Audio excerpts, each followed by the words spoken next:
Hello and welcome to this video, and we're playing kurdicom. So let's go with e4 today.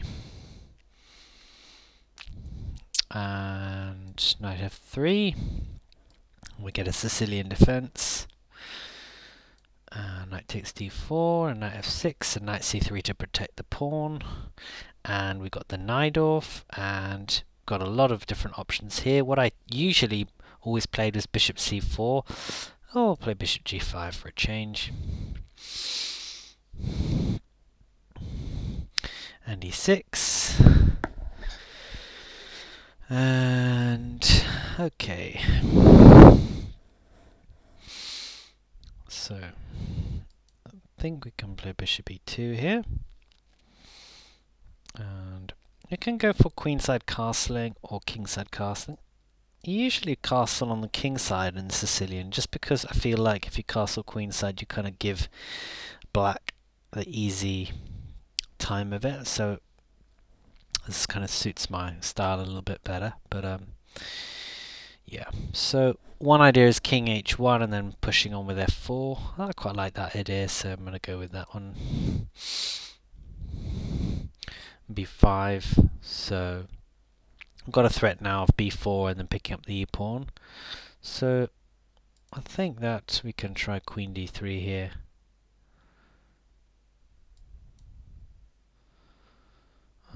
Okay, so bishop here, and this threat is on again now. So we're just going to prevent b4 with a3.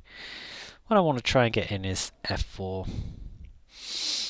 On e5, I'm going to play knight f5, and I think after this move, we can either take this off or just ignore it. I'm minded to just ignore it, I think, and play f4.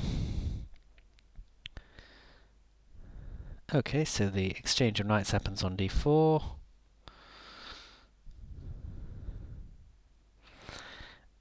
White's main plus in this position is the pressure on the d-file on this pawn on d6. In some lines we can play bishop takes f6, bishop takes f6, and take on d6.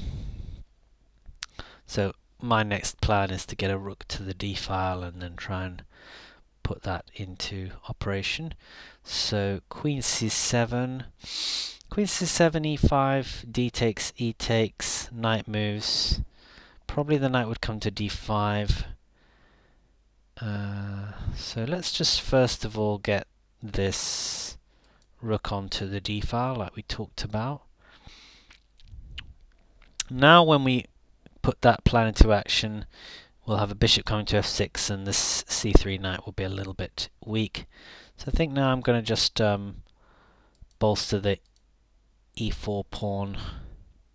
Okay, so black's making white decide what to do about his bishop, but I think here we can probably move the bishop back to h4. Bishop h4, are there any sort of useful knight moves? Yeah, I'm not sure if I see anything that worrying here, so I'm going to just bring the bishop back to h4.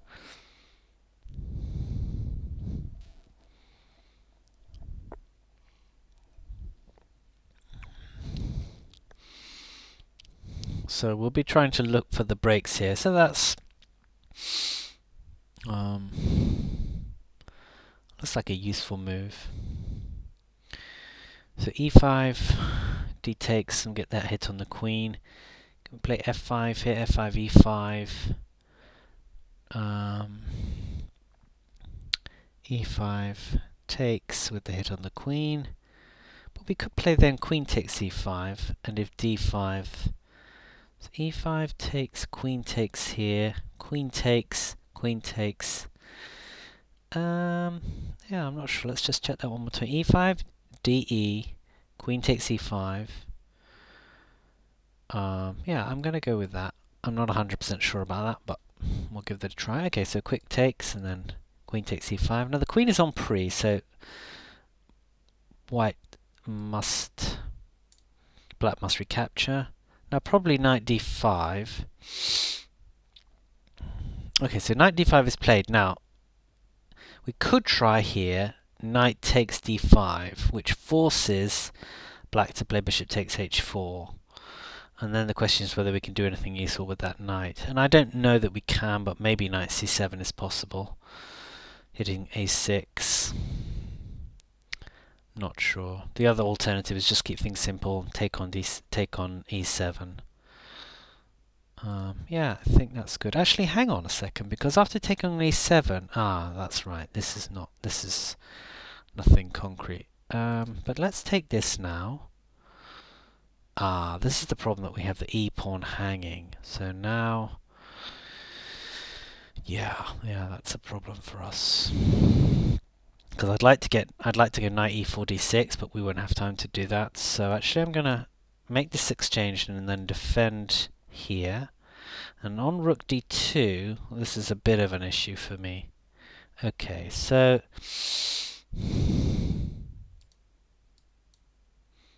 knight here would be good. So now we're hitting the a6 pawn, and we may be able to get this move in. We've still got some bank rank issues here, so let's get rid of those. Now knight b6, 7 might be an idea. Knight b7 to d6 possibly. If the knight comes to d6 and knight takes e5, we'll release the protection here. So let's give that a try now that there's no more threats. Okay, so we get the double attack on the rook.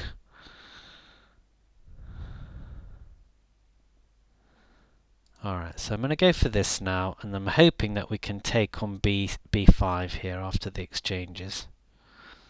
The only issue is, and what about knight takes e5 though? That may be a problem. Okay, well that's the less dangerous option for me. So now knight c3 hitting a4. If knight here, yeah. Oh, that's bad actually, because knight takes here. And he's protecting the a4 pawn.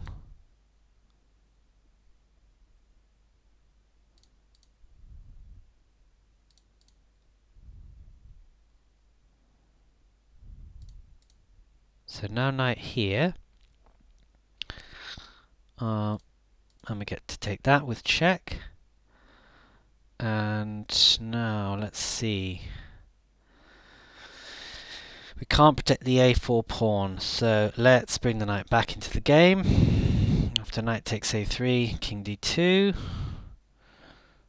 White's really struggling to survive here. f4 may be playable, okay.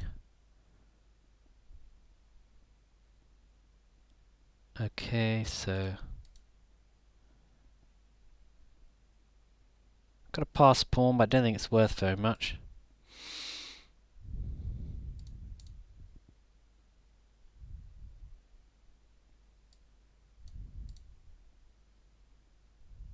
Ooh, dear.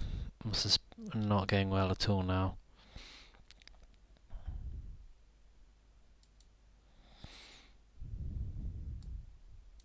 Yeah, I'm going to lose on time if nothing else, but the position's already lost, so not much we can do about this. And yeah, time to resign, I think. Yeah. Yeah, so took too much time there, and also had a bad position. So we'll just pause and then reflect. So in terms of the game, I think this was around approximately the crucial part of the game, because what really happened, I think, was that when we pushed e5, the exchange of pieces was fine for white, but the result was that I got left with a knight which came via d5 to e5 to c6, and I had this pawn on e5, and that was quite vulnerable, and I think probably I was unable to stop that pawn from dropping. That said, I think if I'd had more time, the ending was fine. I think we were equal until I lost a pawn here, but I don't think white was in bad shape in the end. I think I just played a little bit too slowly. So maybe in future games, a little bit less explanation of the obvious stuff, and just needing to keep track with my opponent's clock a little bit better. But thanks for watching.